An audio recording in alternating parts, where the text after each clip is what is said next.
Hello. As you can see, I am not your normal host. This is African Women Must Lead with Yejide Orunmila. It's a live monthly political program from the African National Women's Organization. And today I am your host and MC. My name is Je Amaechi, and we're going to be talking about gender as a colonial construct, which I know is a controversial subject, but I'm excited to get into it. Yeah, first and foremost, I want to talk about why it's important we talk about this. I'm sure people are tired of talking about the gender wars and all that stuff, and I'm also tired of all of that, and I'm going to talk about that in a little bit. It's Pride Month, and in honor of our our non-binary ancestors and transcestors, be talking to you about this topic, and also in honor of women and men that didn't necessarily adhere to the colonial norms. So those folks are who I'm dedicating this program to, and I'm excited to get into this topic. So one thing I want to say is that it's really important to learn about different genders and gender outside the colonial construct because, as displaced Indigenous and colonized people, we need to work to revive and reclaim our cultural heritage, and that includes different gender roles and identities. And so when we think about cultural survival and self-determination, we really need to think about how did we live before colonization. So one thing I think is important to talk about as well is specifically the family and the role that the family plays in capitalism. And so with the family, Engels had his what was it? He had his book. It was called the Essay on the Origin of the Family, Private Property, and the State, and he talks a lot about how the family structure, the nuclear family structure, is basically the economic foundation, of capitalism. And so this idea of this nuclear family arose to control women's reproductive labor. Both Marx and Engels, they talk about how the oppression of women was very closely tied to the rise of private property and class society. When you think about inheritance, right? Children, who's having the babies that are inheriting the property and the status. And so they believed that the development of capitalism really exacerbated gender inequalities by reducing women's roles to the domestic sphere and making them economically dependent on men. And Engels specifically, he talks about the evolution of the family through a bunch of different stages. So he talks first about the primitive communal family, which was characterized by group marriage and collective child rearing. And this is something that we see all throughout, pre-colonial African culture and African culture to this day. The quote, "It takes a village to raise a family," right? And so this idea of like one man, one woman, and then 2.5 kids, that is a new thing. That's not something that has been around for a very long time. And eventually things moved on, and things moved on from this communal family structure to this pairing, husband and wife and monogamous family. And that family structure was really closely tied to the colonial mode of production. It's directly tied, as I mentioned, to property relations. And when I say that it's tied to property relations, it's about inheritance and legitimate heirs. And so the family, the nuclear family, was actually created to establish dominance and to control women, but also to control land and labor. So also thinking about like the economic function of the family. The family is basically an economic unit, and it has this role in reproducing labor power, right? So women are producing workers, right? And so the way the family structure exists now is basically designed to produce, mindless workers and to reproduce the ideology that upholds capitalism. And so it's really essential. Like this type of family was essential for the socialization and upbringing of children in a very specific way that upheld capitalism. And so, not to mention, there's this what they call the sexual division of labor. So, women are often doing unpaid domestic work, while men are in wage labor. And yeah, men doing wage labor was dependent on women doing domestic work. You know how you work 40 hours a week and you get home from work and you're like, I have to cook, I have to clean, I have to do all these things, and you just wonder to yourself, like, how did people do this? That's how I think. I'm like, how did people do this forever? Just work for 40 hours and then wake up early to cook breakfast and lunch, and then get home and make dinner and cook and clean. And I don't even have kids. So, if you have kids, you have to like bathe your kids, take care of your kids, you have to get them to school, all of that while doing a 40-hour a week job. Um, the reason why it's structured that way is because they never expected people to do both.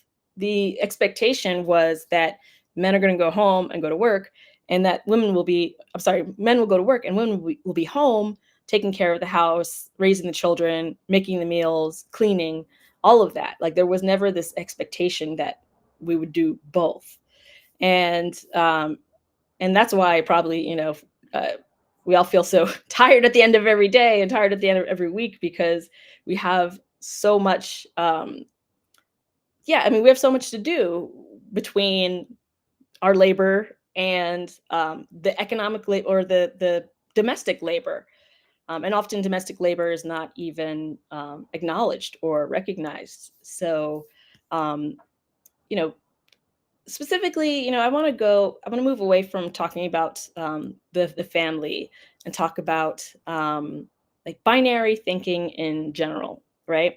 So, binary thinking, it's a cognitive framework, and basically it simplifies complex phenomena into two opposing categories, like A or B, black or white, with nothing in between. And it creates this dichotomy, right? And there's just two distinct, mutually exclusive things. Um, and this type of thinking, has been used as a tool for colonial systems to enforce rigid categories and to maintain controls.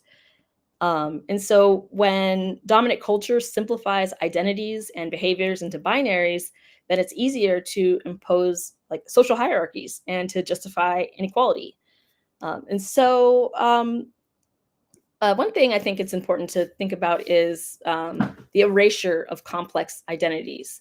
Um, Pre-colonial Africa had, a range of identities, and when the colonizers came, they did not like that, obviously. And I'll talk a little bit about that later, about the different gender identities that existed before colonization.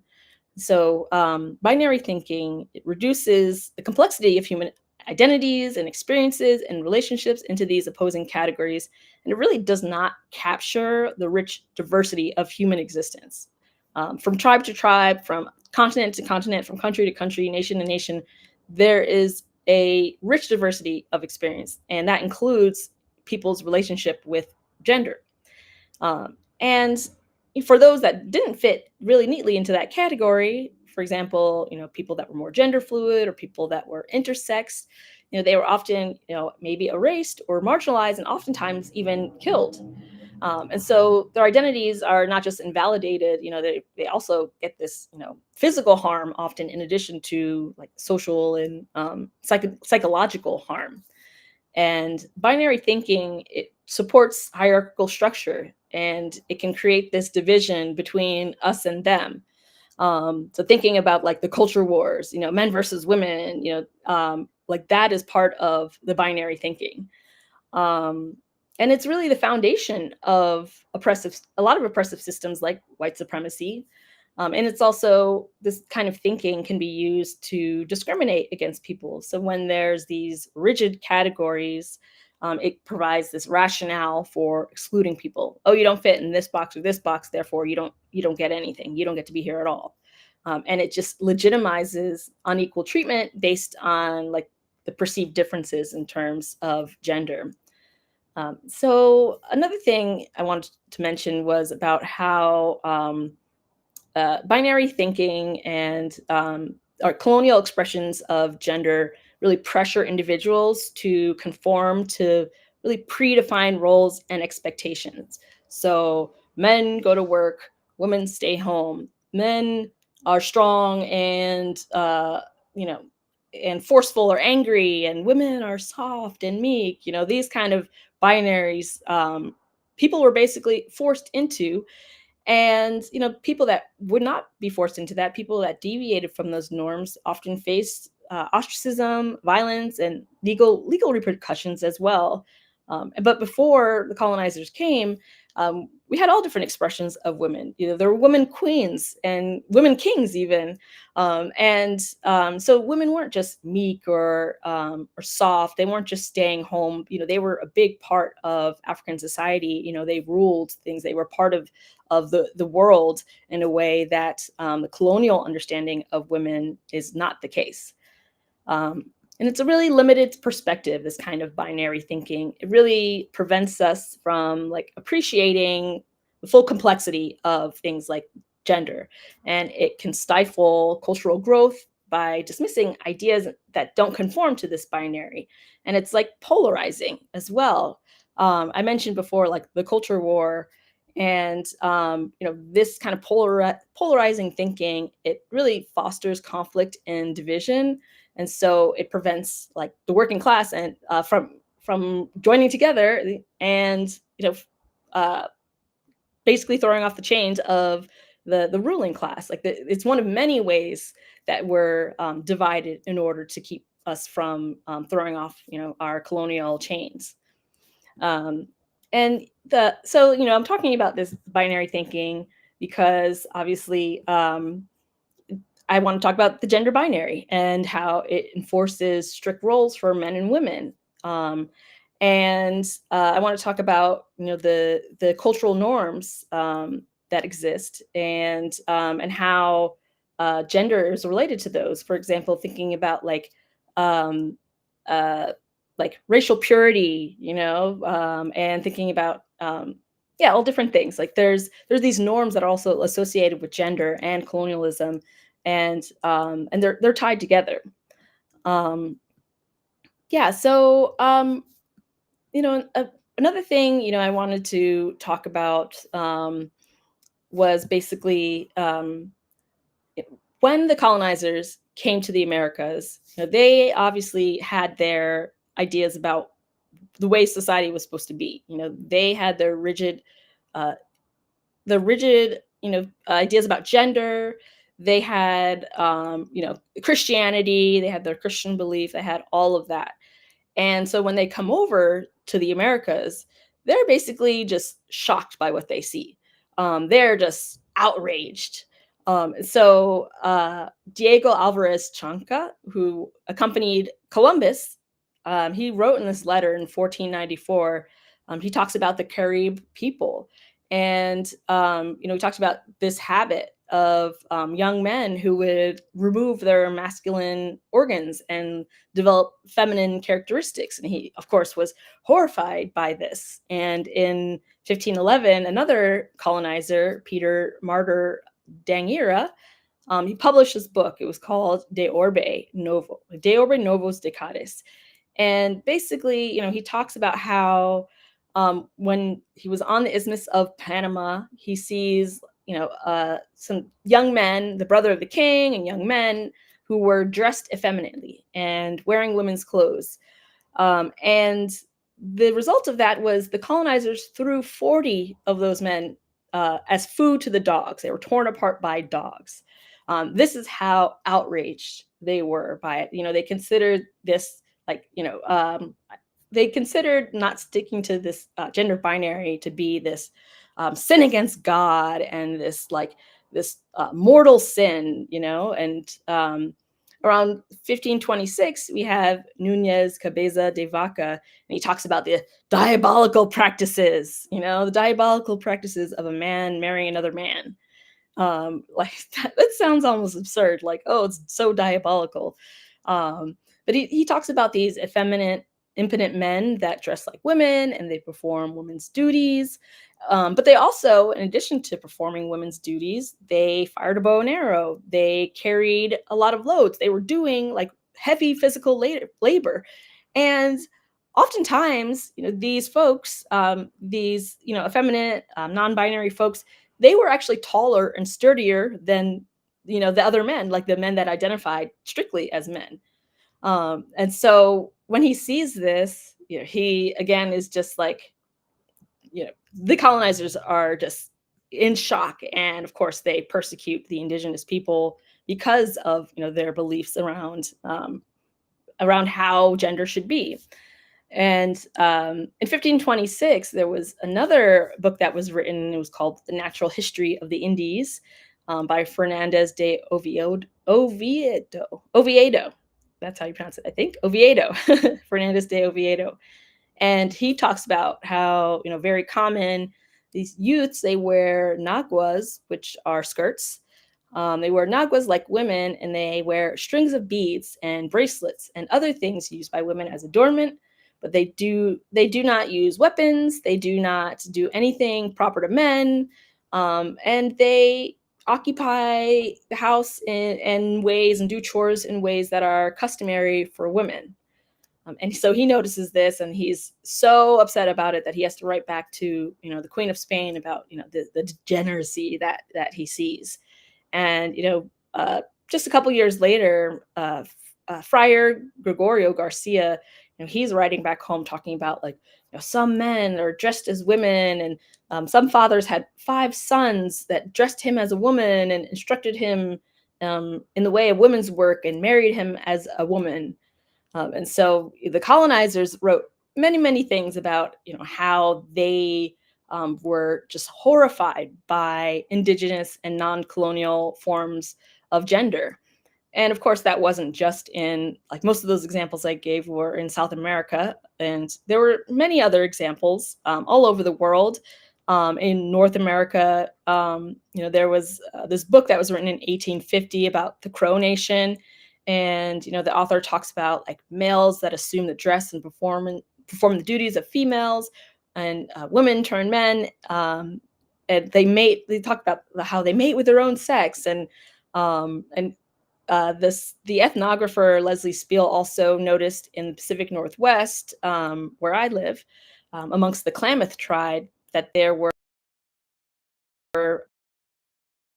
called birdaches, and men and women who, reasons that are, like, sort of lost to this day, which, maybe they didn't have reasons, maybe they just felt like they wanted to do it, but they take on the dress and the habits of, the opposite sex.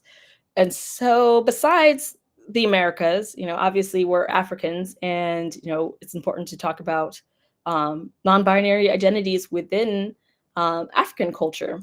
So, in Kenya, for example, there was the Mashoga. Well, not just Kenya, but the Swahili-speaking areas around the Kenyan coast. There's the Mashoga people, in the Mombasa people in Congo, the Democratic Republic of Congo. There's the Mangaika people. In southern Ethiopia, there is the Ashtime people, and the Ashtime people in particular, they were usually people that were assigned male at birth, but who actually identified as women. Sometimes, they were eunuchs, but they basically were living in the homes of the most powerful spiritual or political leaders, because women were not allowed to enter, but they occupied the role as women, and assumed women's duties in place of women who could not necessarily join that space. Um, and then there's also in Ethiopia, there's the Nur people, who, they not only dress feminine, but they acted feminine, and they're, like, generally were regarded as having, like, become a woman. There was no physical sex changes at the time, really. I mean, there was castration, I guess, which counts, but they didn't have any physical changes, but they still were free to occupy this feminine identity, the feminine role, and even were able to, marry a man. And there was this prophet of Dang who consulted spirits, and he would declare the change in the individual status. Basically, he would consult the spirits to basically affirm, that this person's gender has changed.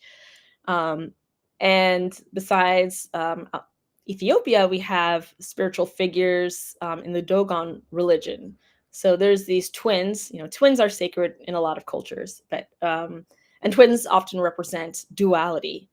And so with these specific twins in the Dogon religion, they were named Nomo, and it's Numo and Nomo is what they're named, and they were actually the same person. And I thought that was interesting to think about. And this is interesting to understand the Dogon conception of gender. They have this idea that, like, in the beginning, everything was dual birth. There was a twin male and a twin female, and everyone and everything is born with this duality and given a twin soul. And this is symbolized by androgyny, which is in their art and their in a lot of different cultural things that they had. They had this blending of masculine and feminine, and they thought of that world, that like androgynous world, that world of of kind of a non-binary, I guess you could say, identity. They thought of that as the ideal world, as the world before things got all kind of messed up.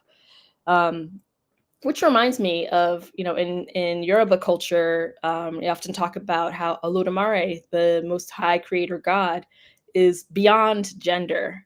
He doesn't occupy, I'm referring to him as he, but like they don't occupy the male or female gender. They're both, and also neither. They transcend gender, and they encompass all things, all forces, all energy. And also in the Yoruba tradition, there's a number of orisha that have, masculine and feminine traits that, depending on the tradition, sometimes are depicted in different ways. And so Olokun, for example, he's one of the gods of the deep sea, and Olokun is often depicted as either a man or a woman or both.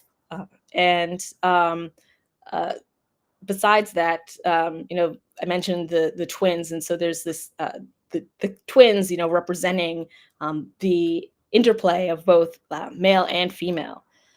Um, and besides that, there's also in let's see, in Burkina Faso and Ghana and Cote d'Ivoire, there's the Dagaba people, and there's a shaman. Her name's Malidoma Somé, and this shaman says that gender is not gender to this tribe of the Dagaba people is not dependent on anatomy. It is purely energetic. So in that context, uh, a physical male can vibrate a female energy and vice versa. And they say that's where the real gender is what is said. And there's also the Chibados, which is a third gender people who are often born men but live as women, and they're found amongst the cultures of the Ndogan people, which is today Angola.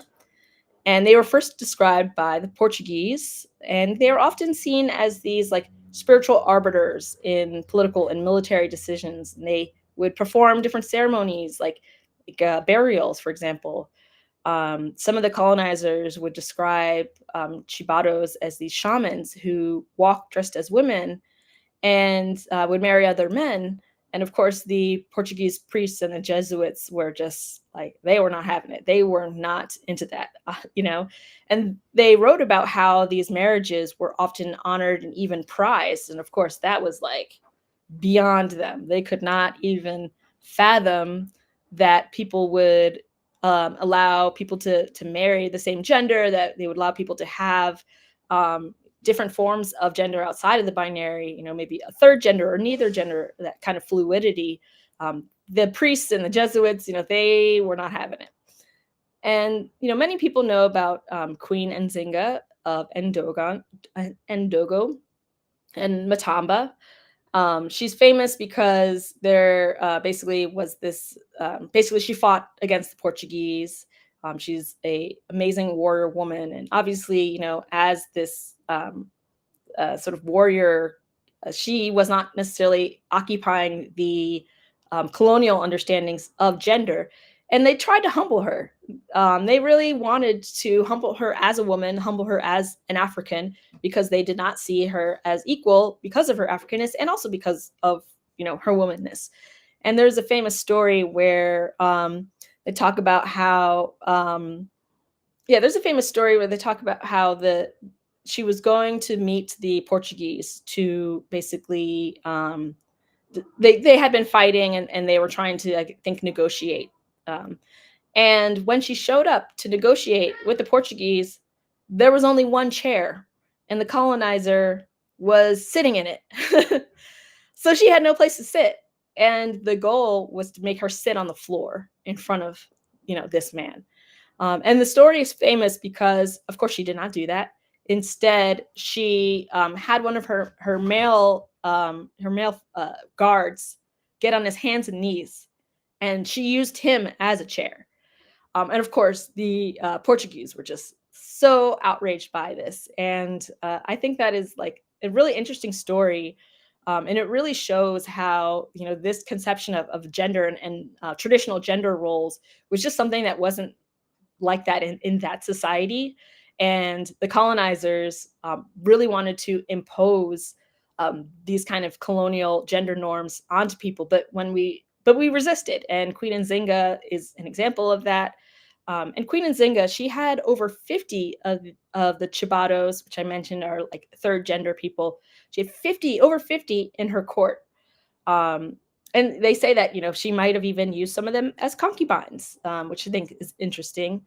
But, the point is, I'm bringing up all these different examples because it's important to really point out the arrival and the suffocating influence of Christianity on the continent, and to be fair, somewhat Islam as well, but I mean Islam less so, but definitely Christianity.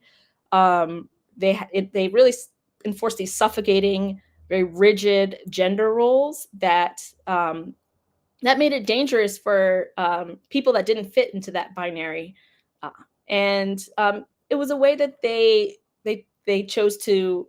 It's how they justify the subordination of people.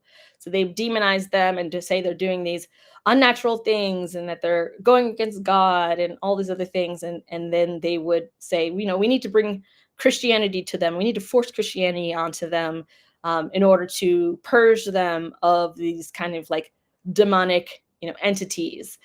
Um, and you know um, it's interesting to think about all of these examples that have existed throughout indigenous cultures and pre-Columbian cultures since God knows how long, thousands of years. I think it's interesting to talk about and important to talk about them because people act um, like non-binary identities are something that is brand new, that is something that the colonizer invented, that's like a Western invention. But in fact, non-binary identities and gender fluid identities have always existed, and they were often and usually seen as vital and contributing members of their societies, and they're often viewed as sacred, or they were part of the military command or part of the court. And so, yeah, even within Europe, it's not new. I was thinking about there's this thing called the Western Rising of 1628 through 1631. And it was a rebellion in southwest England against the enclosure of royal forests. And basically, there was this protest movement, and the leader adopted the name Lady Skimmington. And sources say that it wasn't actually just one person. That Lady Skimmington was actually a number of men that were involved in this uprising, and they were all dressed as women. And they were dressed as women, not just as disguise, because they were trying to disguise themselves, but they were also doing it to symbolize their protest against, the established order, the powers that be.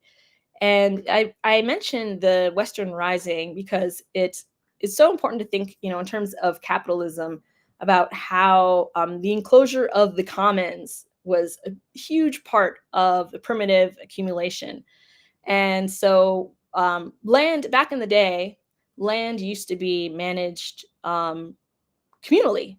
And that's how, they have these stories about how indigenous people in the US would accept these, like, shells or something in exchange for, like, for example, the island of Manhattan. And for them, they weren't like, yeah, and for us, in our Western society, people might think like, well, that's dumb. They traded like a whole island, a giant island, for basically something they could probably get themselves. But the way that they saw it as the colonizers were the stupid ones, because they were like, you can't own land. Like, it's land. It doesn't belong to anybody. It's the earth. We belong to the earth. The earth does not belong to us. And so, as they're enclosing the commons, as they're pushing people off the land, where are those people going? To the cities. And what do those people become? They become the workers that power the Industrial Revolution. And so, I think it's just interesting to think about how, this protest, dressing up, men dressing up in women's clothes, how that was a protest against the natural order, and how it was related to the enclosure of the commons, which was the prerequisite for capitalism to even exist. And again, I mentioned before that one of the functions of the nuclear family is to maintain private property, to create inheritance, and so all of this, is wrapped up together. And hopefully, I'm explaining it in a way that people understand. But feel free to, throw some questions in the chat, or think about your questions and ask some later, because I know I'm going kind of fast, probably because I'm a little nervous. But if you have questions, let me know. So just to get back in it, I think it's also interesting to mention William Dorsey Swan, from 1880 and the 1890s. So he was a formerly enslaved man, and he actually organized a series of drag balls in DC. He actually called himself the Queen of Drag. And a lot of the attendees of these gatherings, most of them were formerly enslaved people. And they would come and dance in like silk and satin dresses, and this was known as the House of Swan. And to this day, we talk about, like, or in ballroom culture, there's the house of this, the house of that, and that really came from Dorsey. And these were really secretive events, and they would do things called the cakewalk, which I don't know if you know what that is, but the cakewalk is a dance performed by enslaved folks, and they were basically mimicking the mannerisms of the plantation owners.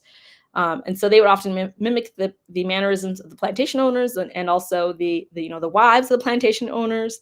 And they would use these improvisational movements and these subtle expressions of communication. And that actually became what we know today as voguing, which voguing was, a dance style of trans and non-binary people that was popularized in Harlem. And it was trans and non-binary Black people, I should say, that created this, that popularized voguing. And besides that, in the early 19th century, there were cross-dressing workers that led a lot of early labor struggles against the growth of capitalism. So, defying the gender binary has always, in a way, been tied to, defying capitalism and defying the current order.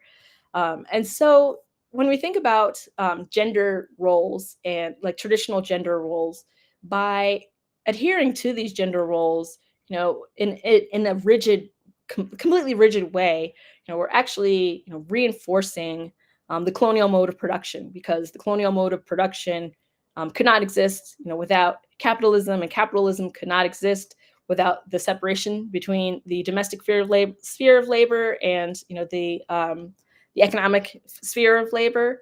And that dichotomy between the two spheres of labor could not exist unless there were strict gender roles that men and women had to occupy.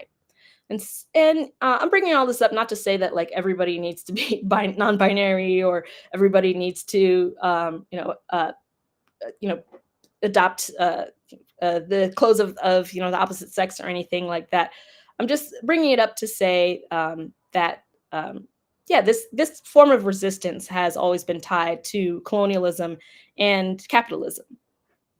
Another thing that is really interesting is um, I mentioned earlier that queerness and transness and these non-binary gender fluid identities, they're often assumed to be a colonial import. They're part of the excesses and the deviance of the West. And so we actually see sometimes transphobia and queerphobia, homophobia, um, factor into these supposed like decolonial movements, which is a shame. And it's as I mentioned before, there's a long history of gender fluidity in African culture, but there was this sort of bait and switch where conservative groups would come into Africa, and they still to this day come into Africa and say, "Oh, if you don't want to be like these, Western people, you have to uh, make these things illegal. You need to do the death penalty for queer folks." And people believe that. They think that by rejecting gender fluidity, they're rejecting colonialism, and by adhering to very strict gender roles, that they're rejecting again colonialism. And it's to some extent it's a little bit understandable because of rainbow capitalism. um, Obviously, well, I shouldn't say obviously because maybe people don't know this, but the reason why Pride even exists is because of the Stonewall riots, that were led by Black queer people. And the Stonewall riots where police were came into the Stonewall Inn, and people were just chilling and drinking and doing what they do like at bars. The police raided and they started a riot. They threw a brick at the police and it started this whole thing. And to this day, this is why we celebrate Pride. It had this revolutionary beginning. But if you go to a Pride march now, you would never think that, right? It's all, Pride sponsored by Citibank, by Absolute Vodka, by this, by that.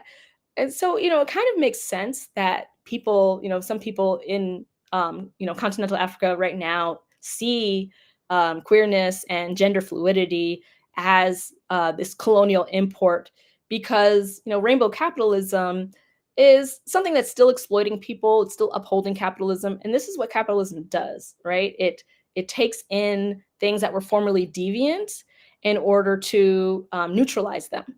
And so we saw that with the women's liberation movement, right? And so the women's liberation movement was doing great things, specifically in the Soviet Union, where they had legalized abortion, and they legalized birth control and homosexuality. They legalized all these things in the 20s, or like not the 20s, so the 30s. It was like long before it was legalized in the U.S. And to this day, it's not really legal everywhere in the U.S.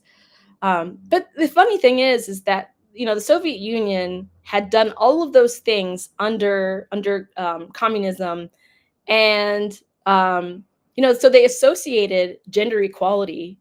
They would associate back in the day gender equality and women's liberation with communism, for good reason, because like as basically, not adhering to these gender binaries is a threat to colonialism, and it's a threat to capitalism.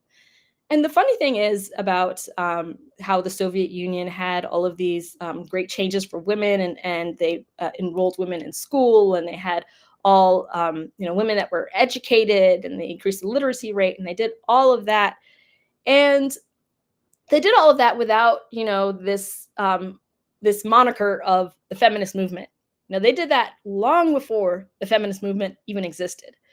And so women would start to notice, like and the women in the US were like, hey, actually in the Soviet Union, and not just women, workers as well.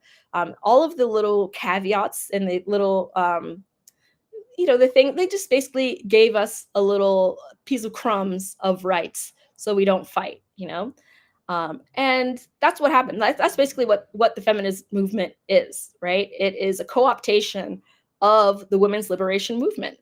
It co-opted it and neutralized it. And so now, you have people saying like Hillary Clinton is a feminist, and you have this pink capitalism and like girl boss feminism, and all these things that actually reproduce the colonial mode of production, which the colonial mode of production disproportionately harms women and children. And so that's funny to me how, people are talking about, feminism and trying to say that, like this has to be everywhere. And at the end of the day, they're reinforcing these colonial norms. And like I said, that disproportionately, hurts like women and children on the continent. Um, and the women's liberation movement it was a powerhouse. It was, you know, changing everything. And of course, colonizers, they don't want that. They don't want women um, to have any of the rights that men have enjoyed. But when you think about what the feminist movement actually is, or how it started with white women demanding to be equal to white men. And for me, and for a lot of us, I'm assuming the goal is not to be like white men, it's not to assimilate within the colonial empire. The goal is to destroy the colonial empire. So, back in the day, you had women that were trying to get the right to vote, but they did not include black people, black men. They didn't include black women either in that right to vote. Sorry, my cat is in the way. Um, and so that was like the suffragette movement, which was, the precursor to the feminist movement. And then, later on, you have this movement for women to in the workplace, which kind of sounds absurd, to us because black women have always worked. When have black women never worked? Like that was so irrelevant to us. But again, it's about assimilating into the capitalist colonial empire. Um, yeah. So, I mentioned before that transness and queerness and gender fluidity was assumed to be a colonial export, and so we're seeing this effect to this day. In Uganda, for example. I think it was the prime minister, one of the politicians, his name's Museveni. Museveni. Museveni. He basically was praising Uganda's parliament for defying imperialist pressures. Um, but at the end of the day, you know, that was actually the opposite of what was happening, because more than 20 evangelical Christian groups um, have spent at least $54 million in Africa since 2007, and they're spending this to basically create a U.S. style culture war in Africa, and it's working. So they're framing like this homophobia and transphobia and resistance to fluid identities. They're framing that as like resistance to neocolonialism, when in fact, yeah, it's very much the opposite. Like I mentioned, many African societies, they were very open to gender fluidity and different roles. And it was actually the colonizer that came in and erased all of that. And thinking about like British colonial laws, which criminalize homosexuality all over the continent, and also as an aside, people talk a lot about how like Palestine, for example, they talk about how, oh, well, just you as queer people go to Palestine and see what it's like, see if you get beheaded, see if this and that. First of all, there's never been a case ever of people being beheaded for their sexuality in Palestine. But also, the rules against homosexuality were established by the British. They are leftover British colonial laws. And it's the same thing in Uganda and all over parts of Africa. There's British colonial laws that criminalize homosexuality, and those laws are still on the books to this day. Um, so, someone asked about, I'll put it on here. Is it safe to say, no, it's not quite Q&A yet, but I was going to talk about this anyways. So is it safe to say that African spirituality embraced gender binary until it was corrupted by religion? I guess it depends on what you mean by religion, because religion could be African. There's African religions and that kind of thing, but in every tribe had a different understanding of spirituality, and they also had a different understanding of identity. Which, because of that different understanding of identity, they had a different understanding of gender binaries, and they had different understanding of gender roles. So there was no one way of being within the tribes. Like there were so many different ways of being. Um, and so, I don't know, I don't really know the answer to this question, but I would say that in many African tribes, the gender fluidity was, was celebrated. And when they did talk about, men and women, it wasn't a binary, right? It was a plurality. It was a what's the word I'm looking for? Yeah, it was talk about them both at the same time. It wasn't just like this thing over here versus this thing over here, like this very black and white thinking. There was a lot of overlap. Um, and yeah, so so African spiritual beliefs, they would talk about gender transformation, and that they talked about gender transformation amongst the Akan, the Ambo, the Bobo, the Dahomians, the Dogon, the Bambara, the Handa, the Hunde, the Igbo, the Jukun. Like there's so many. The list goes on and on. There are many different African spiritual traditions that believe in either intersex, like as in both genders, deities, or gender transformation, like the deity will change from one gender to another. And so that was part of this, the spiritual tradition. And in Mali, the Dogon tribe in particular, they talked about how the perfect human is androgynous.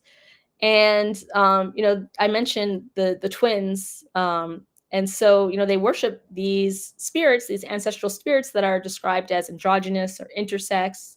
They're basically like mystical beings, and they're often referred to as like the teachers, which reminds me how in a lot of indigenous cultures in the U.S. as well, it was often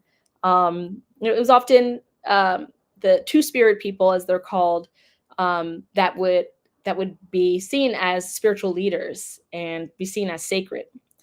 Um, and the Zapotecs, so I don't know if folks are familiar with the Zapatistas, but basically the Zapatistas are a decolonial movement in Mexico, where they are an autonomous territory, an autonomous indigenous territory. They set up their own government.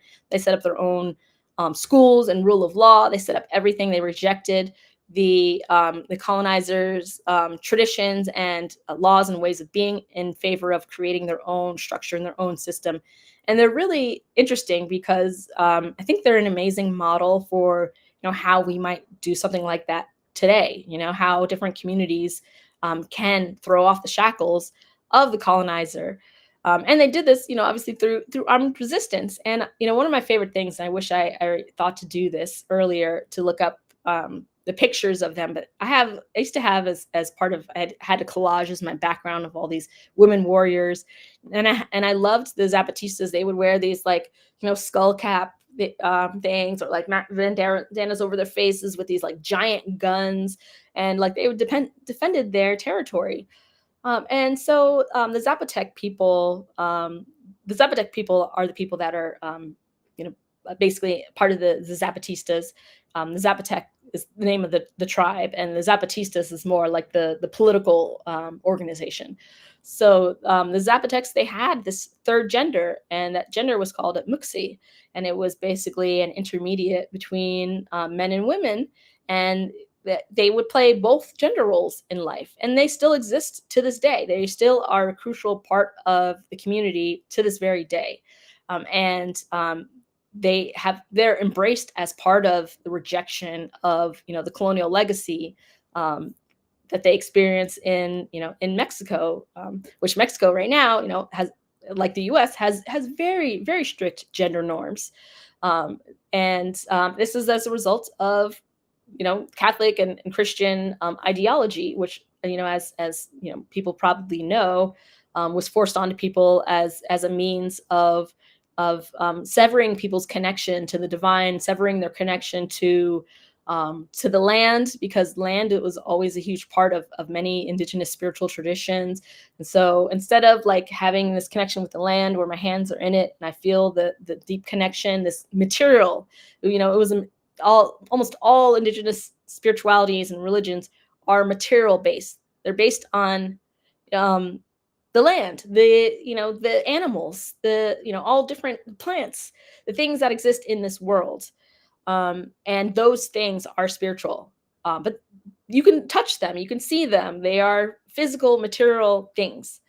Um, but the Christian belief is that, there's a separation, right? There's hierarchy, and that again has to do with the gender roles. So, there's man on the bottom, and then there's God up here, and there's that separation between man and God, and that separation will never end until we die, and only after we die do we get to actually be up there with the mysterious God up there, which is very, different from African spiritualities, where we think about our ancestors are with us all the time, and all the different deities are with us all the time. It's not like, we die and then we could see, all these things. We can talk to them right now. We can talk to them every day, through our altars and different practices. Um, yeah, so there's a separation between man and God, right? And that separation, that hierarchy between man and God, was reflected in the hierarchy between men and women. So go God on top, and then men below God, and then women below men, and then children below women. And so in our society, in currently our society, children have virtually no rights. They are basically just subject and beholden to their parents, and this is, I think, one of the reasons why the CPS system is so strong. It's intentional. Like, they don't want children to have rights, because they want to indoctrinate children. The colonizers, they want to indoctrinate children young, and they want that control over children. Um, yeah. So um, yeah. Uh, Another thing I wanted to mention, yeah, well, it's actually getting a little bit close to 6 o'clock, but yeah, the last thing I want to say is that it's just really important to understand that um, the way that our ancestors understood gender is not the way that the culture wars understand gender.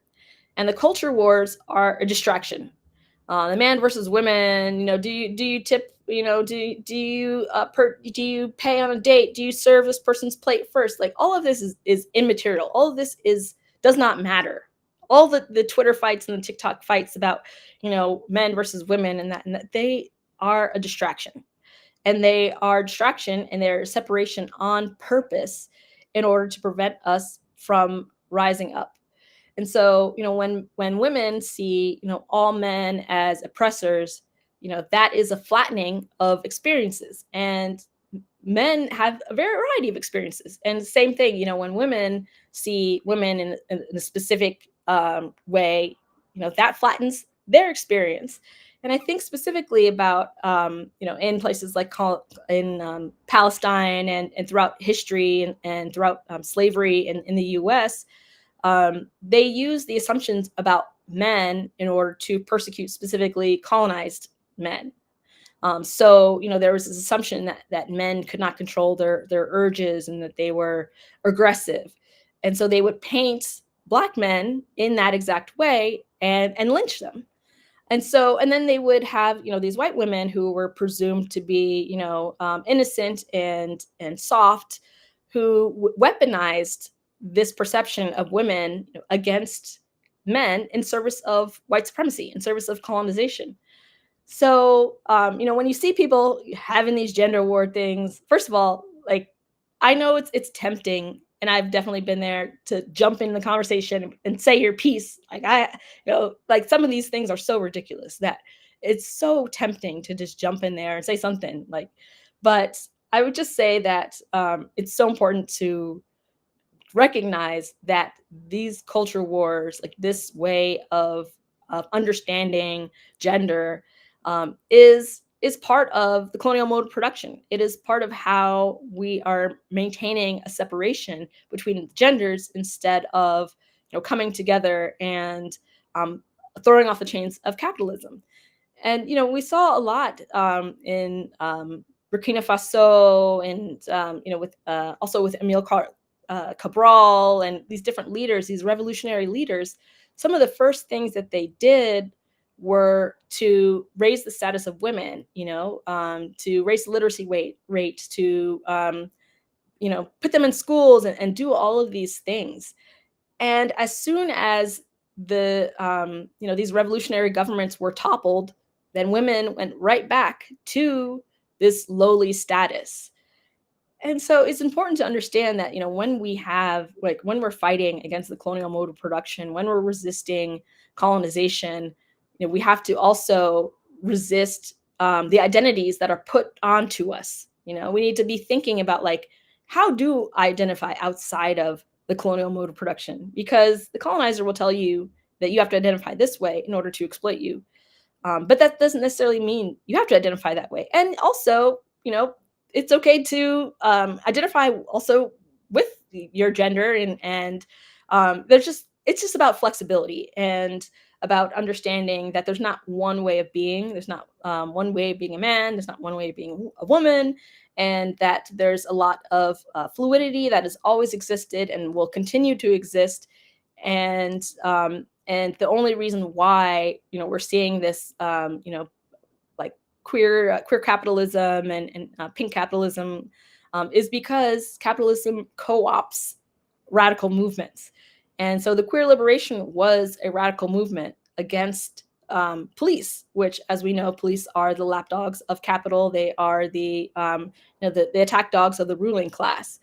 And now we see cops marching at Pride. And I was just looking at this video I saw a couple days ago, where basically there was a Pride protest happening, and a lot of queer folks that are for Palestine were disrupting the parade.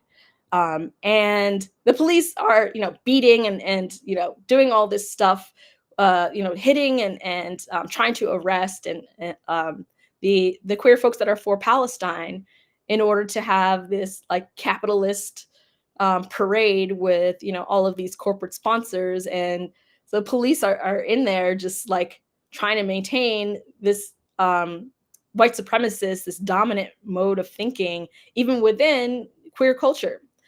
And so with that said, before we go into Q&A, just want to quickly do our announcements, which, give me a second while I bring this up. It's going to take me one moment. And all right. Okay. Apologies for the delay. Okay. All right. Let me share the screen.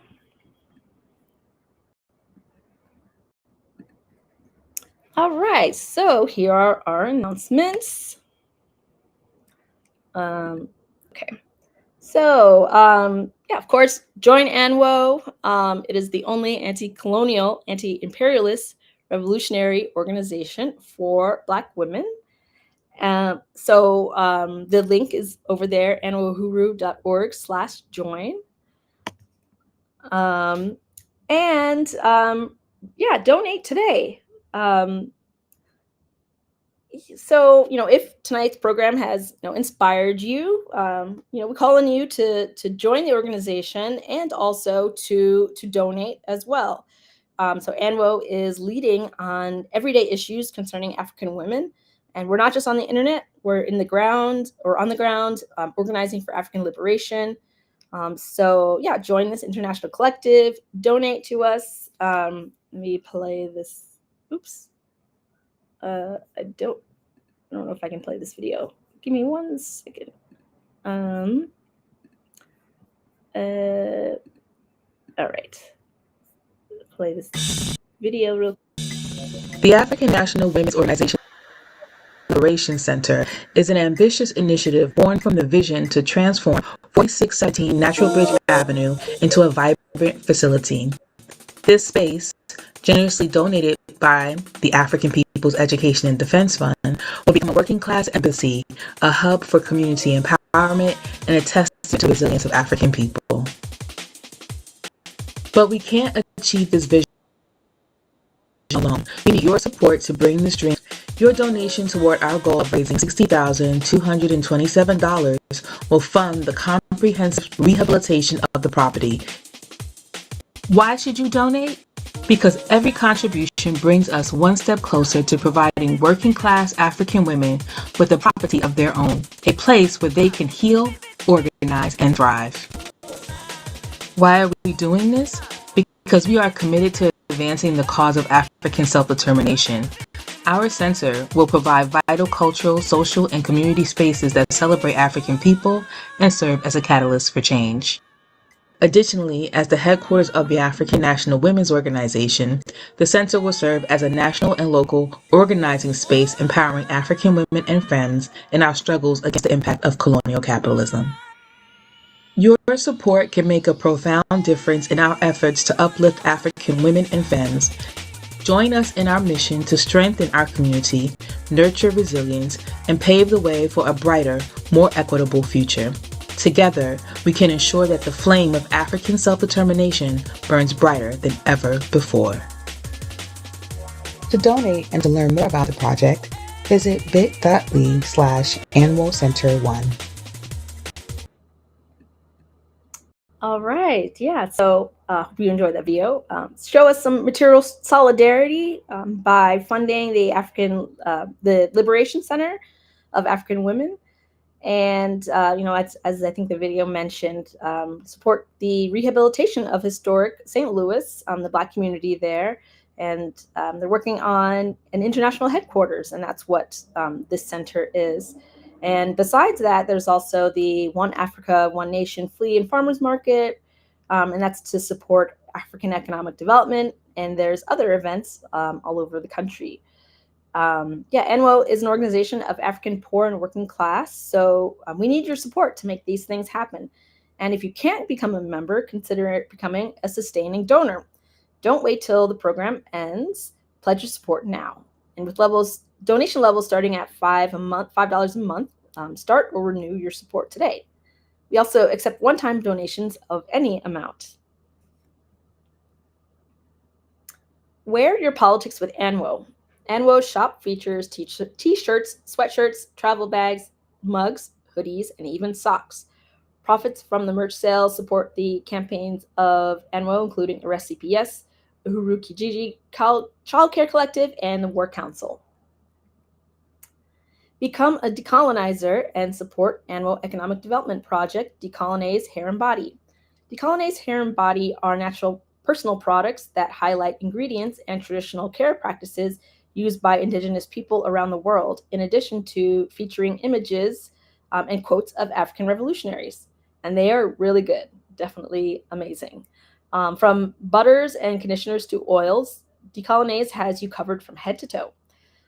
Make your next purchase of skincare products from us at decolonize.com, or if you're in the DC metro area, you can purchase from us in person. Hands off Uhuru, hands off Africa. The trial date has been set, and the fight is now to support the Uhuru 3 in our fight against U.S. indictments, defend the African freedom struggle, defend the Uhuru movement, defend the African liberation struggle. Find out how you can support. Go to handsoffuhuru.org. And you can volunteer with us. If you've enjoyed tonight's program and would like to help us produce shows in 2024, volunteer with us. We're always looking for producers, interpreters, chat moderators for future broadcasts and for our events and conventions. You can email info@anwouhuru.org if you'd like to share your skills. All right. Sorry. Okay, so Harriet's Daughter Book Club and Study Group. It's a monthly virtual discussion that centers around African liberation related literature. So for the month of May, we'll be finish discussing The War Before, the true life story of becoming a Black Panther, keeping the faith in prison and fighting for those left behind by Safiya Bukhari. And the May book of the month, Women's Liberation and African Freedom Struggle by Thomas Sankara. Next discussion, actually, I'm not sure when the next discussion will be, but you can visit anwouhuru.org/events to stay up to date of all upcoming international, national, and local events and programs. All right, I think that's it. Okay, all right. So those are our announcements, and there are some really great quotes in here. So I just wanted to share and comment some of them. Also, feel free to put some questions in the chat. Uhuru J, thanks for the history. The colonizer tries to, the gender construct. Yep, that is true. I love this one. So by framing warmongers like Hillary Clinton as a feminist, they turn women and people more broadly to be anti-feminists, i.e. any Hillary Clinton. Yeah, so I mean, by framing people like Hillary Clinton as feminists, it's really pointing to the fact that like the feminist movement is the co-opted women's liberation movement. And if you're truly for women's liberation, you're not going to support a warmonger. You're not going to support somebody that is out here destroying countries all over the place, because when there's wars, when there's conflict, when there's strife, women and children are always hit the hardest. Women in particular, because they're in charge of the children, and they'll often give up food or water in order to preserve the life of their children. And so they have a responsibility not just for themselves, but for the family. And so when these conflicts and all these things happen, then they bear the brunt of the harm as a result of these conflicts that people like Hillary Clinton set up.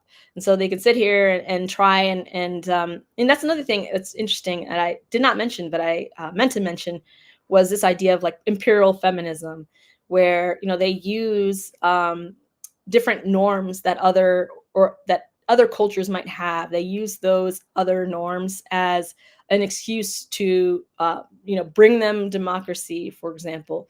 So they did that with Afghanistan. They were like, oh, look at the Taliban. The Taliban is oppressing women, which was true. Like, I would say, yes, the Taliban are oppressing women. We're oppressing women.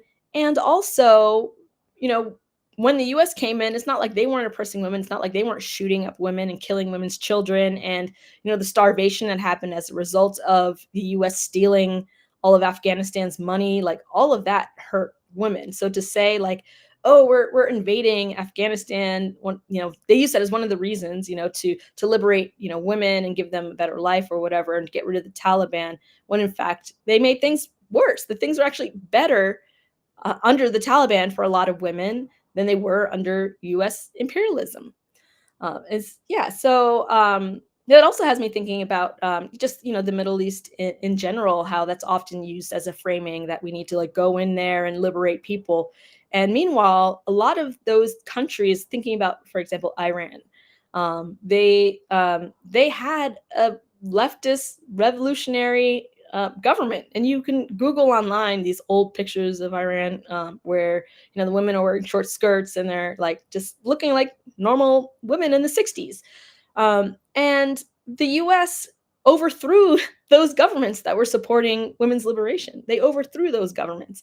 And then they instilled these, repressive religious governments instead. And so when they're sitting here and talking about how we need to liberate women and we need to do this, we need to do that because of these oppressive governments, they are the reason why those oppressive governments exist to begin with. So yeah, thanks for bringing that up around the warmongers like Hillary Clinton. Um, there's another comment. The invention of women making an African sense of Western gender discourse. Oh, I've heard of that, but I have not read it yet, and I'm definitely interested to check that out. Yeah, it sounds like an interesting book. Um, yeah, so another quote: "Thank you so much for the study. The African International's perspective on this topic is much needed these days." Yeah, that's very true. Um, and Also, the history of the Philippines is a clear example of the heinous nature of the colonial mode of production, so much so that the very language was co opted by the Spanish. That also reminds me about how the the first gay marriage that ever happened in the Philippines was by the Philippine Liberation Army.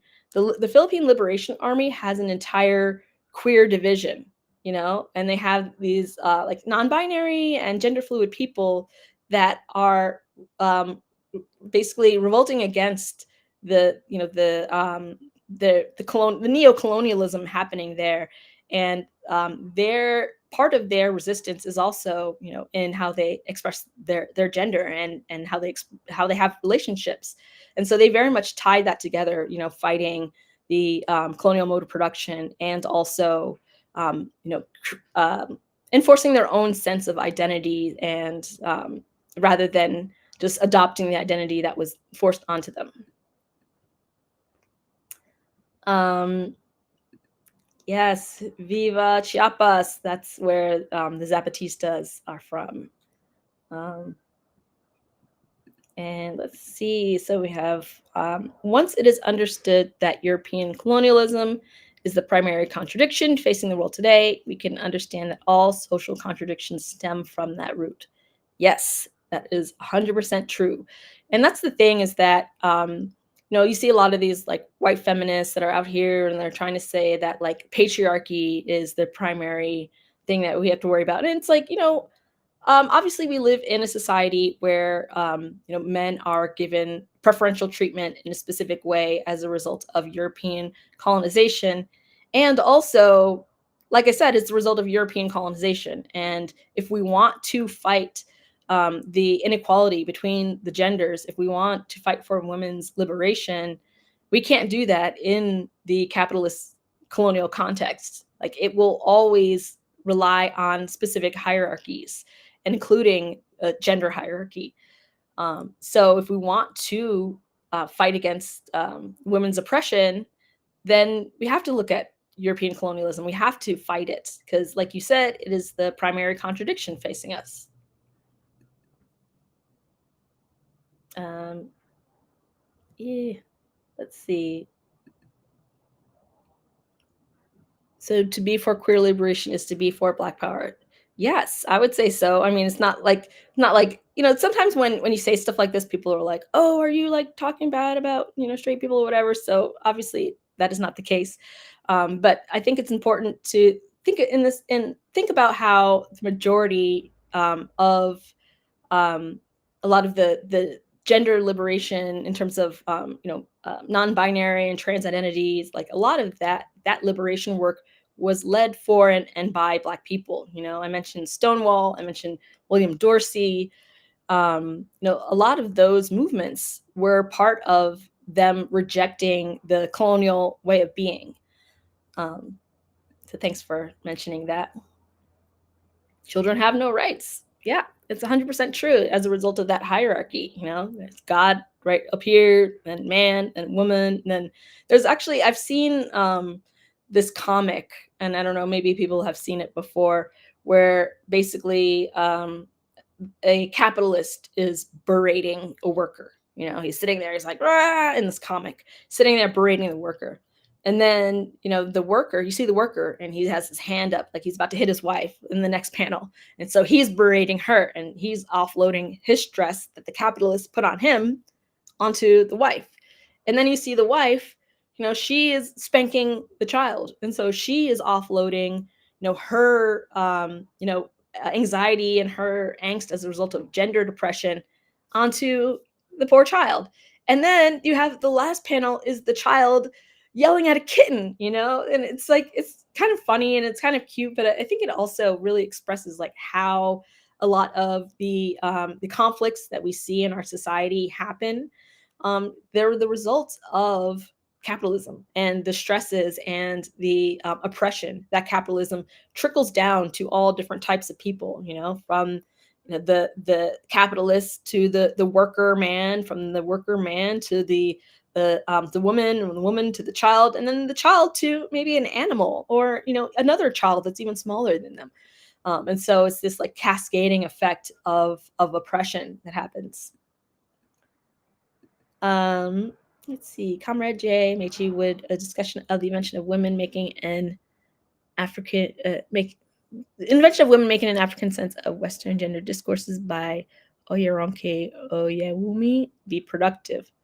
I mean, I'm always down to read books, and it seems, I mean, I'm judging a book by its title, but it seems interesting. I definitely think I'll check it out. I think it could be an interesting read. I don't know if it'd be. I guess after I read it, I'll know whether or not it's worth discussing. But I think that at least the topic itself, in the title, is worth discussing. So I'm definitely interested in checking that out. And or perhaps also like Refusing Compulsory Sexuality, a Black Asexual Lens on Our Sex Obsessed Culture by Sharonda J. Brown. That's another thing that's interesting too, is there's so many different variations of not just gender but also sexuality, and those variations of sexuality include asexuality. And asexuality in particular is definitely a threat to the colonial order because, colonial order needs workers. And if people are asexual, they might not be having children. And if they're not having children to basically replace, the endless stream of workers that are, disabled or killed or, all as a result of their oppressive conditions, if they don't have that endless stream of workers, then they would have to start making conditions better for the current workers in order to, to increase their longevity, which of course they don't want to do. They want us to be disposable. They want us to just, they want like, they want a lot of children so they can replace the workers that they see as disposable. And so you see now a lot of these countries, including the U.S., but Europe, in Korea and Japan, I mean, they're freaking out because they don't have this new labor force coming in, and they have an aging labor force that is aging out of working. And then the younger generation is not having kids. I read an article that talked about how in one town in Korea, there was not a single first grader, not a single one. And so there's this movement called the 4B movement. It's basically Korean women that are boycotting men. And they've decided that they're not going to date men until the conditions for Korean women get better. And so we're seeing this huge drop in the fertility rates in Korea. And it's having this enormous effect to the point where, like I said, there was an entire preschool, like an entire kindergarten with not a single 5-year-old. And by the way, this movement is about 5 years old. So, correlation doesn't equal causation, but I think, it's pretty likely, it's probably likely that this 4B movement has something to do, this 4B movement that was started 5 years ago has something to do with the fact that there's a lot of classes in schools, elementary schools right now that have 0 5-year-old children, 0. And so, yeah, they're very scared of that. They are not into that. Firm gender roles are also in non-colonial cultures. Yeah, and I think that's true. I mean, it's not to say that like every African, every non-colonial culture has like gender fluidity. It's just to say that the way that roles are defined specifically is in a way that supports the colonial mode of production. And there's other places, there's non-colonial cultures that had firm gender roles, but those gender roles were not the gender roles that necessarily exist today in the colonial mode of production. And so, yeah, it's true that there were plenty of places that had firm gender roles, and also those gender roles might not have looked the same um, as the gender roles in colonized cultures. Like, for example, in a lot of cultures, specifically in continental African cultures, um, there's women run the markets, women do the selling, and women do the farming. Like, those are traditional gender roles. Like, that is the way it has always been, and that's pretty much the way it's always going to be. Like, I remember I was visiting in Ghana cocoa farmers, and they're all women. And, I asked, I was like, it's interesting that there's all women. I was just asking, because I was curious. And, I asked if men ever do it. And they kind of laughed. Like, they were like, this is like, they were like, men farming? Like, psh. But think about, like, how the US has been functioning for a long time. Men doing the hard labor, men doing the work in the fields, men going to the market, going to the workplace. But even in cultures where there are firm gender roles, they don't look the same as the gender roles that are forced on us. So the point is to interrogate, where's my understanding of gender coming from? Like, is this something that is imposed onto me, or is it something that actually aligns with my culture or who I am as a person, or whatever? So yeah, thanks for bringing that up, because I think that it is important to mention that, yes, there are plenty of non-colonial cultures that have firm gender roles, but that doesn't mean those roles are the same as the firm gender roles that exist in colonial cultures. It's even in the Old Testament. Oh yeah, I mean, the Bible has been used to reinforce gender roles for a very, very long time. And, the Bible was used as a tool to oppress people, indigenous people. That was their reasoning why they were exterminating a lot of indigenous folks. I mentioned that there was this group of 40 men who were gender fluid that were fed to dogs, and they use the Bible and they use God as their reasoning for doing these, like, horrific things. And because, according to their beliefs, this is deviance, and it's evil, and it's demonic, and all these things. So yeah, I mean, the Old Testament says a lot of things, but, I personally, I'm not a Christian. I'm not saying that there's anything wrong with Christianity. I think a lot of good has come out of liberation theology. I've studied liberation theology, and it's been a powerful tool in anti-capitalist movements, specifically in Latin America. So I definitely am not 100% like the Bible's bad or anything. And also, we have to recognize that the Bible that we read has been constructed in a very specific way. Like, it was not like it just showed up on someone's doorstep. There are books in the Bible that are not in our, normal Bible. There's the King James version, which King James did all sorts of crazy things to the Bible. So, the Bible is not like a neutral tool. It's not like a neutral book. It is something that has been changing throughout the years. It is something that has adapted over time, and it's something that can and has been used as a tool of oppression, but also it's been something that has been used as a tool of liberation. So, again, I mentioned binary thinking at the beginning of this session, and I mentioned it because this sort of binary thinking, not even talking about gender binaries, just in general, binary thinking just removes a lot of the nuance. And so, a binary thinking might say, like, the Bible is this way, and so therefore it's good, or the Bible's this that way, and therefore it's bad. And I say that it's not that simple, and that the Bible is a tool of, and it could be used in positive ways, and it could be used in negative ways, just like any tool. Um, and so, yeah, thanks for bringing that up. Yes. So, next book club, Harriet's Daughter Book Club. I forgot the date, so here's the date: July 21st.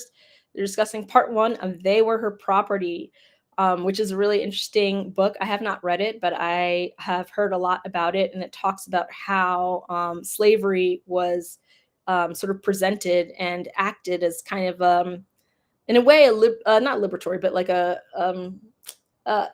empowerment. It empowered a lot um, of of colonizers, women colonizers.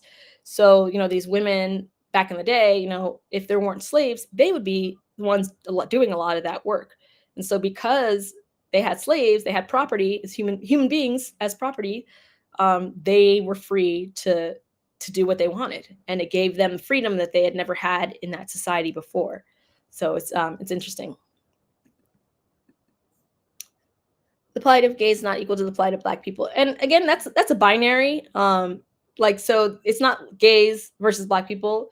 It's like gays and identity that also features Black people, and depending on how many identities that you hold, you could have uh, different types of oppression. So depending on the environment, obviously, but oftentimes, queer Black people are oppressed more than cisgender heterosexual people.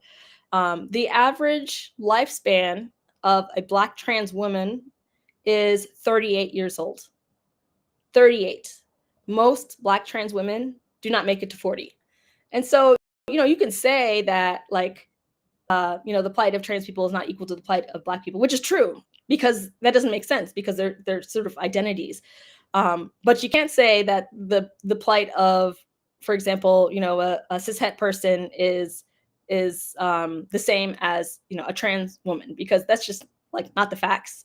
And so trans white people, though, and gay white people have a lot more rights in some areas than Black people. So again, it's not necessarily like a binary. It really depends on racial categories. It depends on class. Like Caitlyn Jenner has a lot more rights than probably all of us. Because not only she's white, but she's also in this ruling class, like this capitalist class. And so it's just not that simple. But I appreciate the comments. Yeah, let's see. My mind, Ella Baker was asexual. I don't know. I guess, I never even thought about that. But I guess I don't think, was she married? I don't think she was. But yeah, that's interesting. I never really even thought about that. And one thing I was thinking of is uh, and I'm really into astrology. And in astrology, they often talk about creative energy. And creative energy can be actual physical children, like that you create, but it can also be other things like your work, your art, your movement. And so I feel like Ella Baker really like birthed a movement. Like the movement was her child in a way. And I think she might have had children. I think she did maybe, but I don't know. Yeah, so just something to think about. I think Jesus the man was quite radical and would be against much of what the Gospels were used for. That's totally true. I think that's true as well. One thing that I think is interesting is how, so how you might have known that there's a lot of Korean Christians. You see Korean like Baptist churches a lot and stuff like that. And for me, I was like, that's so random. But I found out that the idea that that anybody can repent and go to heaven was revolutionary to the Koreans, because their belief system at the time was strict hierarchy that existed from the day you're born to the day you die. So the idea that like we're all equal under God was radical, and as a result of that, those Korean Christians like rejected the imperial order and formed a whole new society.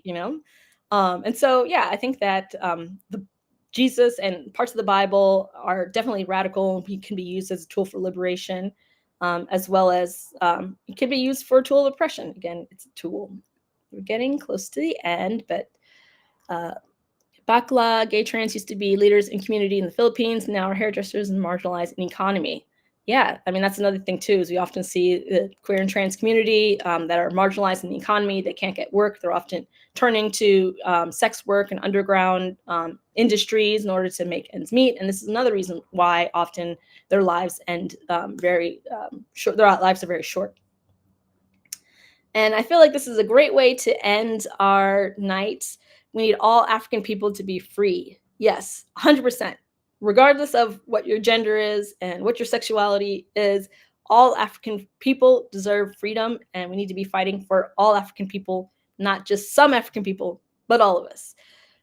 So, with that, I will say goodnight and thank you so much for being here. I appreciate it. And yeah, hope everyone enjoys their weekend.